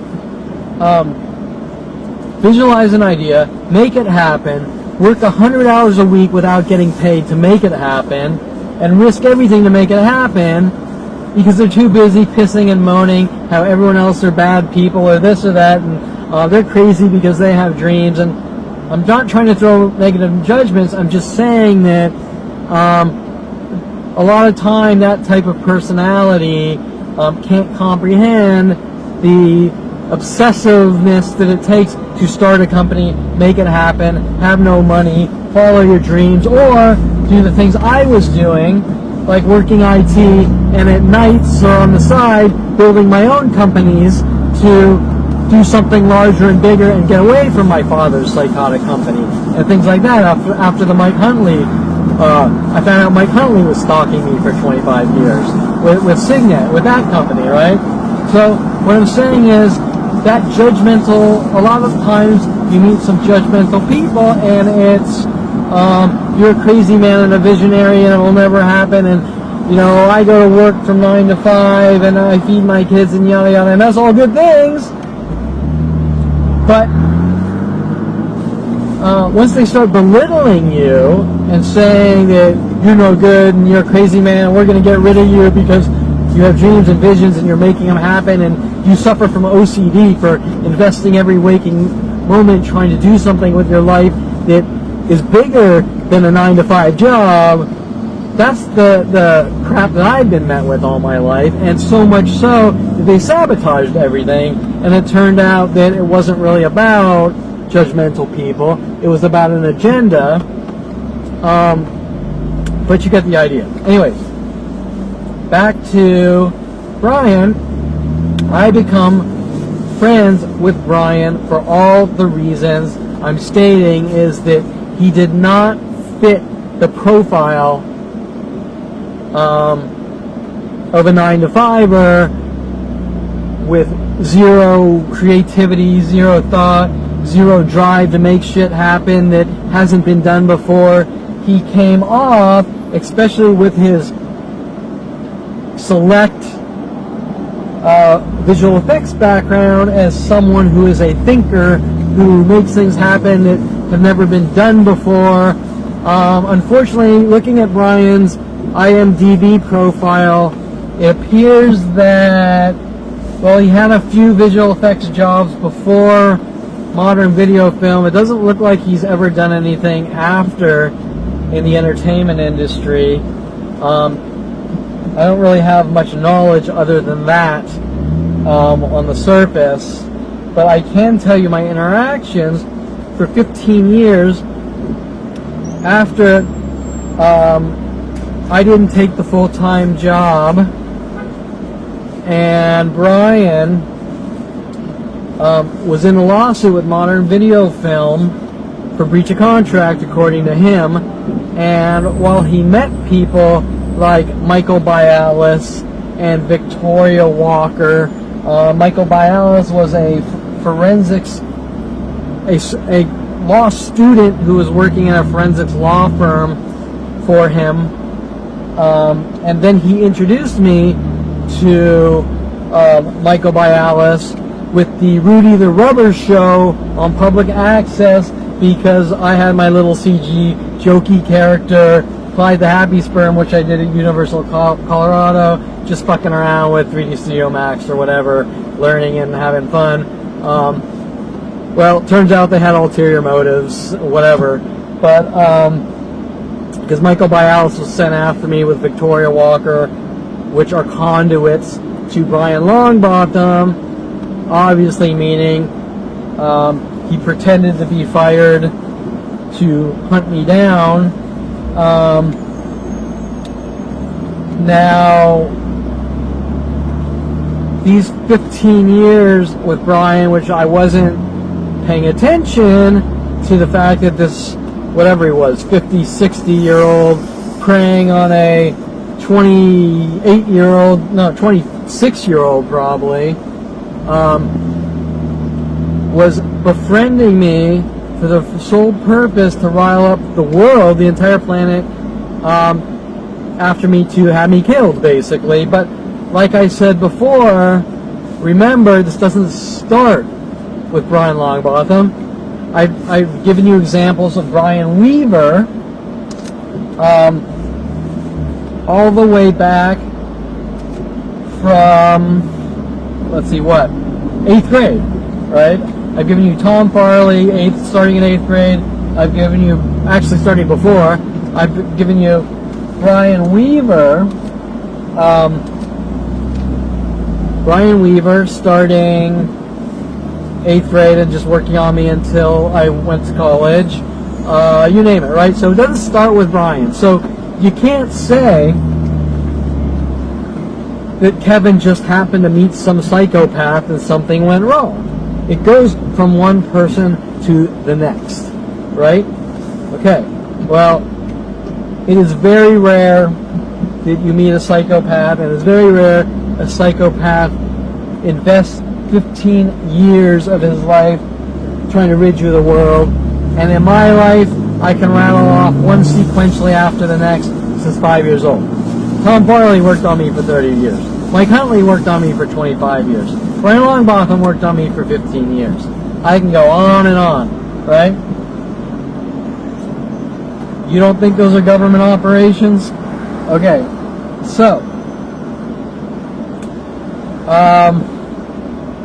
after Brian quits, because he seems to have an innovative personality to want to do things like start companies or come up with original ideas, which I have heard people act out in anger that I'm somehow using Brian Longbotham and others for their ideas, when it's actually the reverse. He was using me as the workhorse and the knowledge with everyone else because he couldn't do it. He would come up with a lot of ideas, but I was the person that could make them happen, if that makes sense. In other words, he could come up with an idea, but he needed someone to build his ideas, and that was me. That's what he was using me for, right? It wasn't Kevin using him, it was him using me. And but friendships aren't about using each other. They're about people with common interests doing things together, and these are the things that I've been told I'm not allowed to do, and that is strange. Example, if you want to date a girl, you got to have common interests and relate. If you want a friend, a real friend, it's about common interests and relating and doing things together. If you want to make money, your employees have to have common interests and want to succeed. While some of them might be better people, they still have to have the knowledge to accomplish these common interest goals without being sabotaging boat anchor with anger rage trying to rid you of the world, right? So all these things involve people working together because they have common interests.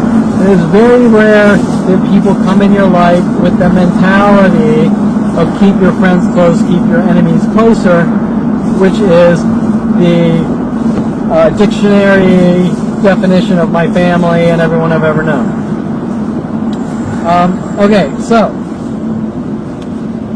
Brian Longbotham Let me think. I'm on like thought overload here, but there's just so much with Brian. And I'm probably gonna have to cut this short soon because I'm getting tired. I'll have to continue this later.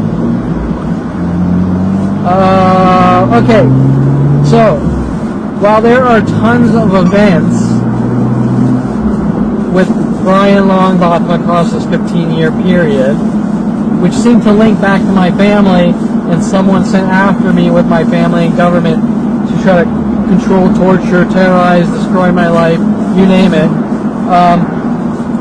I want to talk about the Universal Studio jobs that Brian Longbotham hired me for, turning the Universal Studio Corporation against Kevin Perlman. This was done with Rick Caruso Property Man Company, you name it. The 800-pound gorillas of money Brian was told to approach and turn them against me with billions of dollars to have me killed. Okay? Just pure insanity. Okay, people, I have no clue why they're hunting me down, why they're mad at me, why they're taking part. But let's start with Universal. Brian Longbotham first hires me, and this is several years later. This might be like 7 years later after he got fired and I didn't take the job. So I was friends with him that long, shooting the shit, coming up with business ideas. Of course, all of Brian's business ideas he never wanted to do. He just came up with an idea and then boat anchored it and came up with the next idea. And later on I figured it out. The reason he was coming up with these ideas was to try to send me schizo references. For example, one of the companies he wanted to start, he called Virtual PO, Virtual Post Office, which was actually a really good idea. It was a notification system for people with PO boxes to email them when they get their postal email or packages to alert them instantly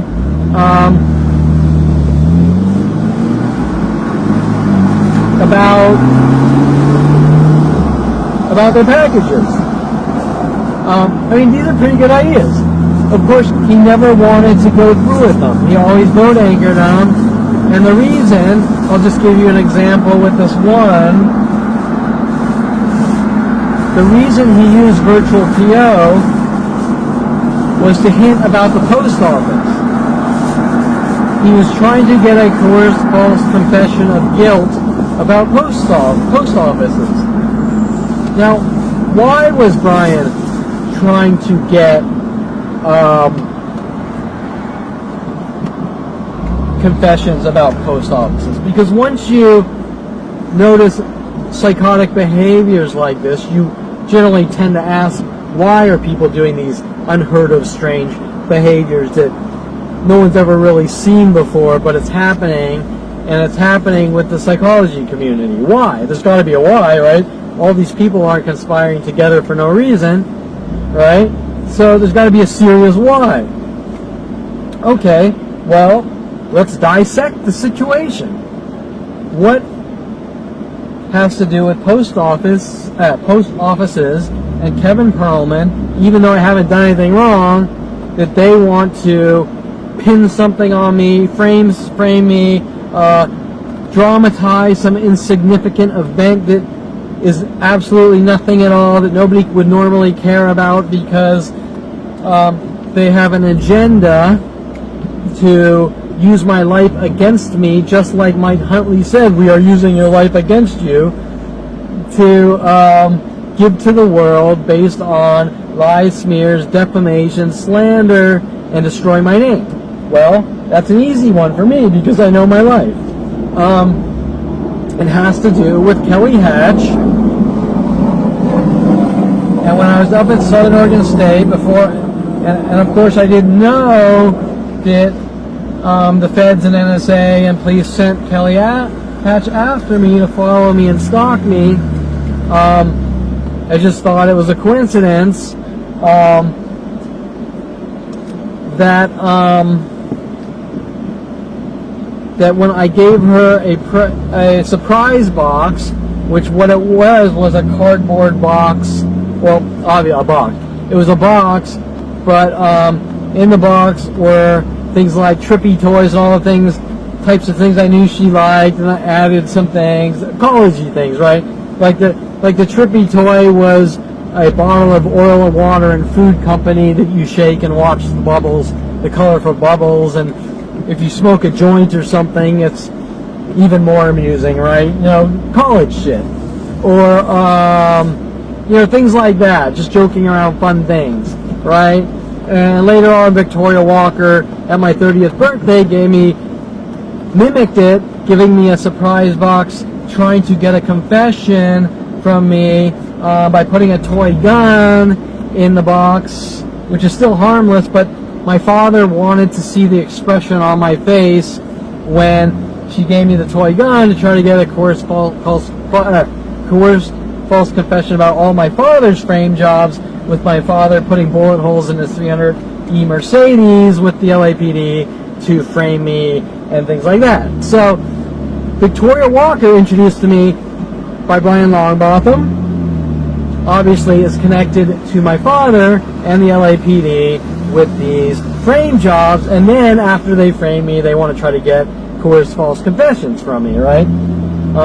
And then obviously there's worldwide campaigns to mentally batter me to death until I admit to things that aren't true. That's the reasoning why they won't stop attacking me.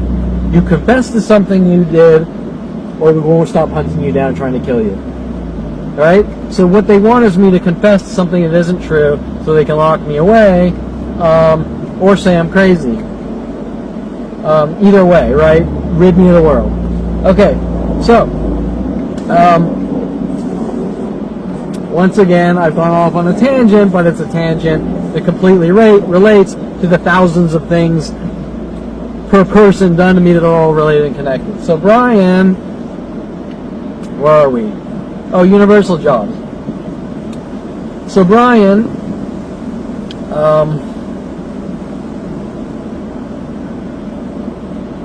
he hires me for, that's right, virtual PO. You get the connection. Virtual post office, virtual PO. I want a confession about you joking around and sending a box in the mail to Kelly Hatch and joking around with her by not putting a return address because you were going to joke around with her and tell her, make it a surprise, and then you were going to go around and tell her that, hey, look, I sent you this. Do you like it? But it never got that far. It never got that far because, like everything in my life, I'm hunted before anything ever happens, right? My father hunts me down for buying an engine for my car, saying I'm out of control and reckless, but nothing ever out of control and reckless happens. He just throws the judgment on me and then hunts me down. He leaves the entire stories out and hunts me down. He doesn't wait for anything to happen with the rest of my family. They just hunt me down, right? And that's where things get really weird. Because I have a brother who runs around, he puts license plate frames on his car. I swerve and hit people at random. He gets pulled over by the police with license plate frames on his car. I swerve and hit people at random. He runs around with his friends putting crowbars and baseball bats and all these weapons in his car. With all his road rage shit, which it turns out my family actually knows about, and it supports him on it, and that's pretty fucking strange. And they're not concerned about this cat. They're concerned about the friendly, positive, giving, caring guy who believes in work ethics, following your visions, your dreams, the capitalistic society, the melting pot of society where all cultures and races get along. All these things I'm talking about right now, 90% of the people in the United States believe in, but when they talk to me, they pretend that I'm crazy. Okay,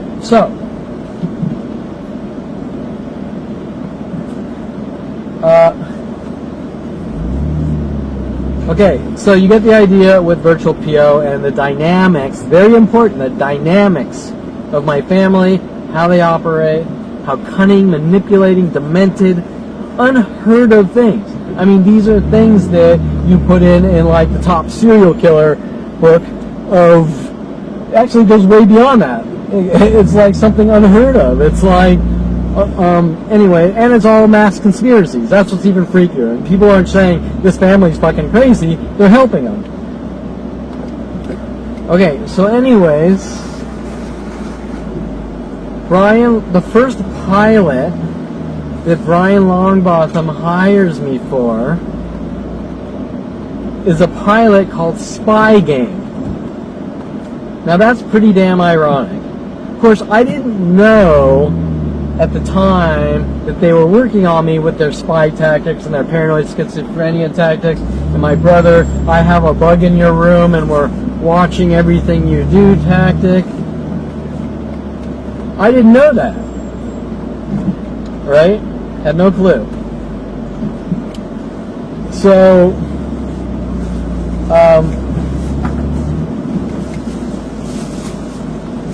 had no clue that was happening, didn't know it was happening. Hires me for Spy Game, and what was the reason? Well, the reason is to try to make me look like a violent paranoid schizo, hire me for a movie or a pilot called Spy Game, and have people following me around, spying on me, violating my internet privacy, violating every privacy known to man with their hint tactics. I know this about you, I know that about you, I know you surfed to this website, I know you talked to this person, I know you said this to that, I know you tapped someone's bumper 10 years ago, but these things are never directly said to me. They're just hinted with guilt over and over, right?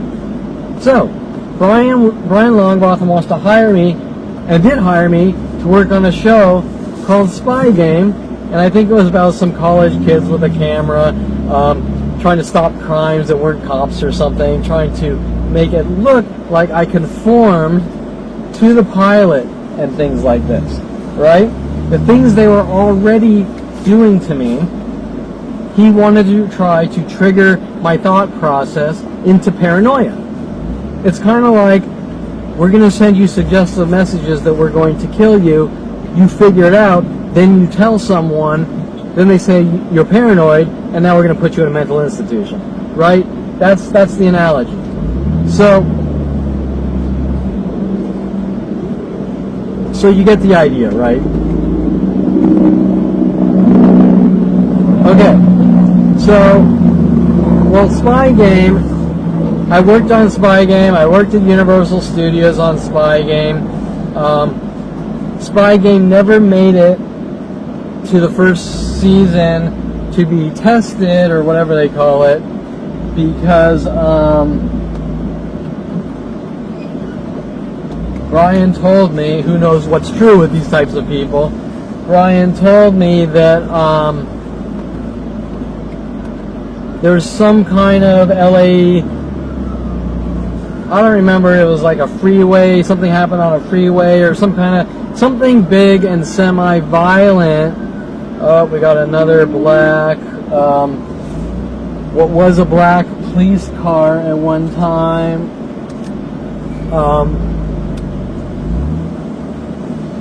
Okay, so that's, should we call that a coincidence or not? I'm not sure, given the amount of resources being used on me. But anyways, it never made it on the air because of some violent thing that he said. It ruined the timing. Now, whether that's true or not, I can't tell you. What I can tell you is I actually found it, downloaded it on a very rare website, but I still actually haven't watched the damn show. I just took place in some of the cheeseball effects. But whatever. But you get the idea. Now after this, that doesn't work. So Brian hires me for a pilot called Hollyweird, which was a Wes Craven production, and I'm sure everyone knows who Wes Craven is, Nightmare on Elm Street, and that ironically links and relates back to my childhood and all the things my brother was told to do to me growing up, him and his friends having me watch horror movies over and over, which isn't a crime and it's not a big deal. And I'm not even going to tell you I didn't like it, because I like horror movies, especially B movies, because they're funny and cheeseball, right? And so, while I find out I'm being hunted because my brother and friends would love to watch horror movies, and I would watch them too, nobody's mad at my brother and his friends for watching horror movies, which is normal, but they're mad at me, right? And I've had all sorts of freaky people follow me to coffee shops telling me weird things, while mass groups taking turns trying to rid me of the world, saying that people that watch horror movies should be removed from society and things like that, hinting to me that this is about horror movies or whatever while these mass attacks occurred. Well, it's obviously not directly about horror movies, but they were taking things from my childhood with Freddy Krueger, Nightmare on Elm Street, a little jokey prank I did with my brother where I took a little teddy bear and turned him into a Teddy Ruxpin, or Freddy Ruxpin I called it. You know, I put a Freddy glove on the bear or something, right? You know, just joking around. We used to do all these movie things. We used to video with masks and ketchup and put X-Wing fighters on monofilament and video them going down strings flying, okay? So whatever. So apparently my family didn't like this little Freddy Ruxpin, but they didn't care that my brother sat and watched horror movies and B movies all day, but they cared about the part where Jason had Kevin watch horror movies with his friend, and while everyone's allowed to watch horror movies on this planet, they got mad at Kevin Perlman for watching horror movies, saying, "We think you're a violent, paranoid schizo and a serial killer and murderer." It's very strange behavior on their part, on things that nobody normally would care about. But when it comes to gang stalking, that's the point. The point is to make it look like you're crazy. Example. If my family is coming after me for watching horror movies with mass groups and doing it in suggestive ways where you don't have proof, and then you say people are coming after me for watching horror movies, they'll say, well, you're crazy and you're paranoid, because nobody cares. Who would care about something like that? So now, once you think like that and understand how gang stalking and street theater and these conspiracies with groups trying to flip you out and keep hinting that you did this and keep hinting that you did that, and leaving Freddy gloves on your welcome mat every day and things like that you can't prove, they're trying to make you look crazy, right? That's the point. That's why it's called gang stalking or gaslighting. So now, the next pilot with Wes Craven, Hollyweird, we have now linked back to my childhood with Freddy Ruxpin, shit that nobody could normally care about, and everyone would just laugh and go, that's fucking hysterical, you did a little Freddy Ruxpin, that's fucking funny. Okay? Now,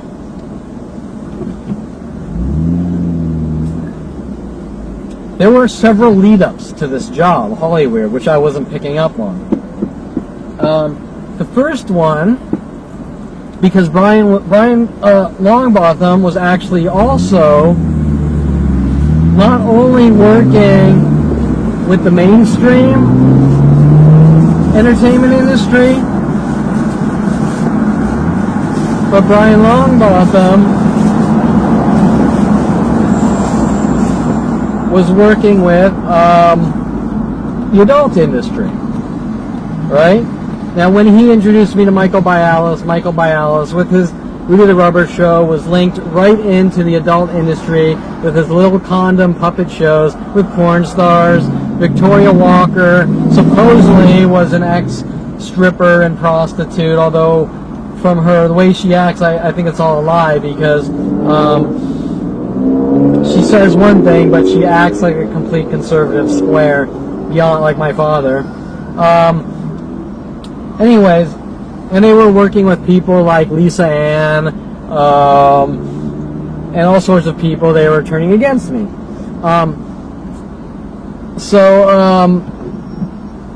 Brian, he hires me for Hollywood. Oh, and so I'm playing pool. This is probably about a month before hiring me. I'm playing pool at Yankee Doodles, which they ran me out of Yankee Doodles, saying that I was harassing waitresses for no reason, just destroying my life. And that was also linked to Tom Farley, too.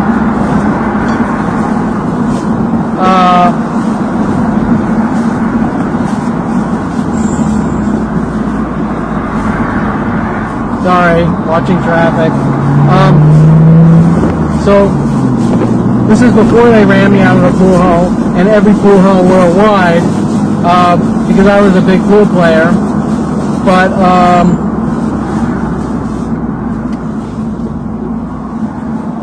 okay, so I'm playing pool at Yankee Doodles. Oh. And,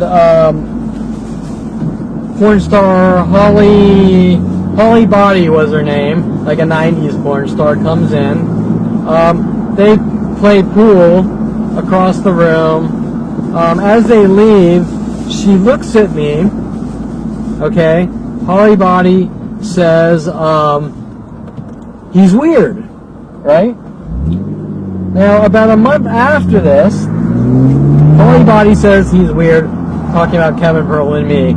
And a month after this, Brian Longbotham hires me for a Hollywood pilot called, guess what? Holly Weird, right? Now, that's pretty damn coincidental. So, what was Brian doing? Again, trying to flip me out, turn me into a violent paranoid schizo. Okay, so,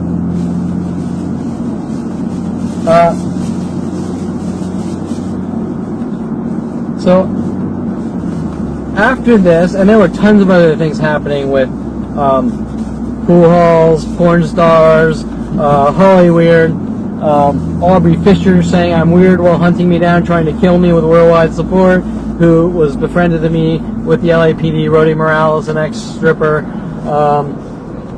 whatever, who wanted to get into photography,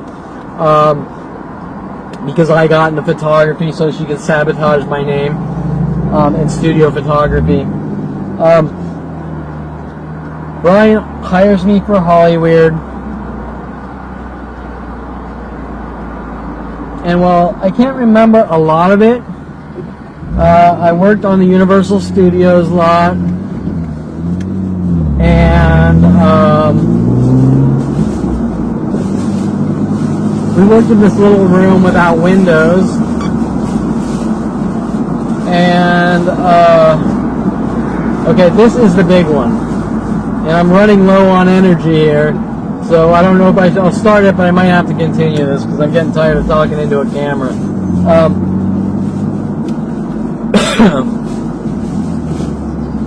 Brian hires me. Okay, we're working on Hollywood with Wes Craven. I'm doing the visual effects. I finished one of the visual effects, and I don't even think these were real things. I think these whole things were just scams and staged. But there were sets, and there were actors, and there were even things put in all sorts of movies about them joking around about my personality, using them in other actors on future movies and things. But after this one visual effect, Brian tells me, and this is the big one, this is like the staple of all frame jobs. Brian tells me that Wes Craven is playing some kind of prank or something. I don't remember. Obviously, this is like 25 years, probably longer. Brian tells me that Wes Craven wants me to put, like, splice in, and ironically, like Fight Club, he wants me to splice into the clip, and this was before Fight Club, remember that.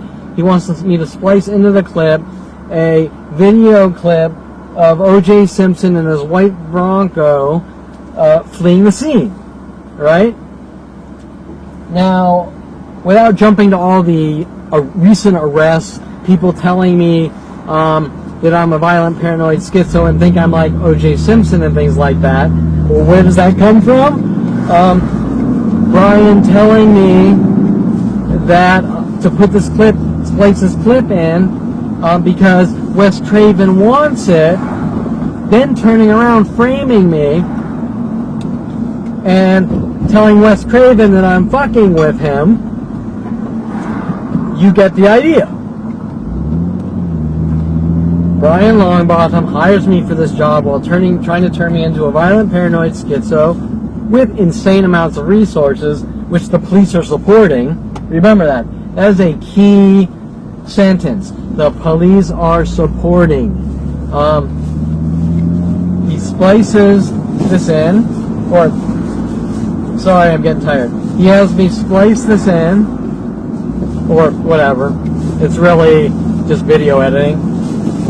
And then gives it to Wes Craven, saying I'm fucking with Wes Craven by putting O.J. Simpson clips into the footage.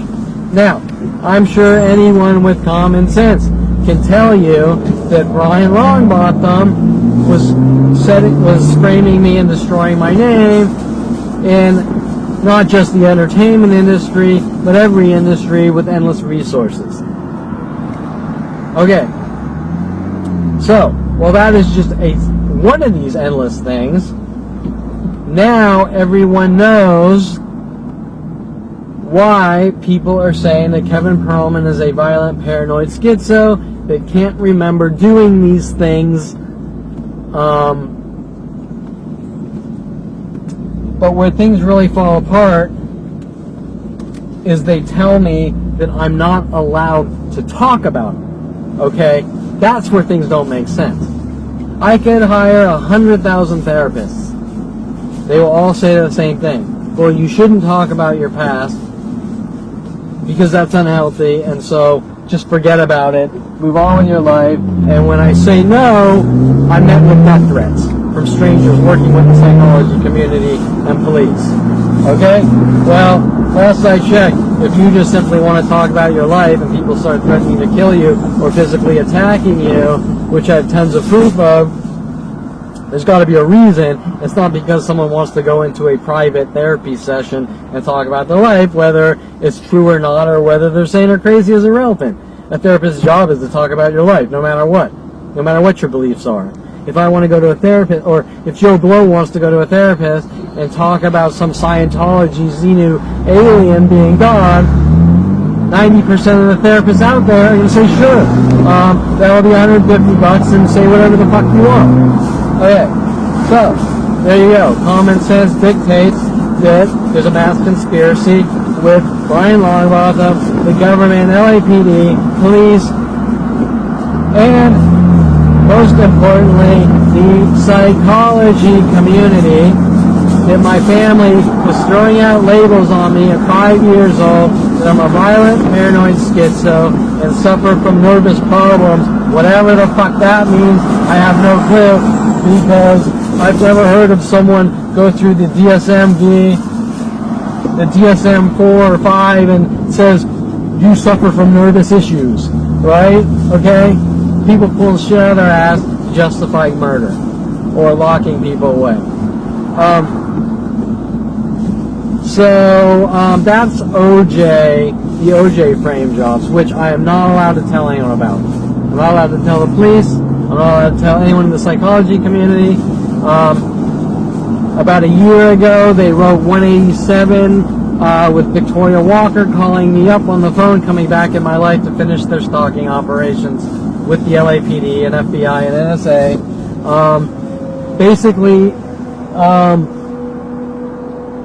telling me she lives on Donegal 187 in I think it's Thousand Oaks or Newbury Park or whatever, really close to where Brian Longbotham lives or lived. obviously government operations to get her on that dress.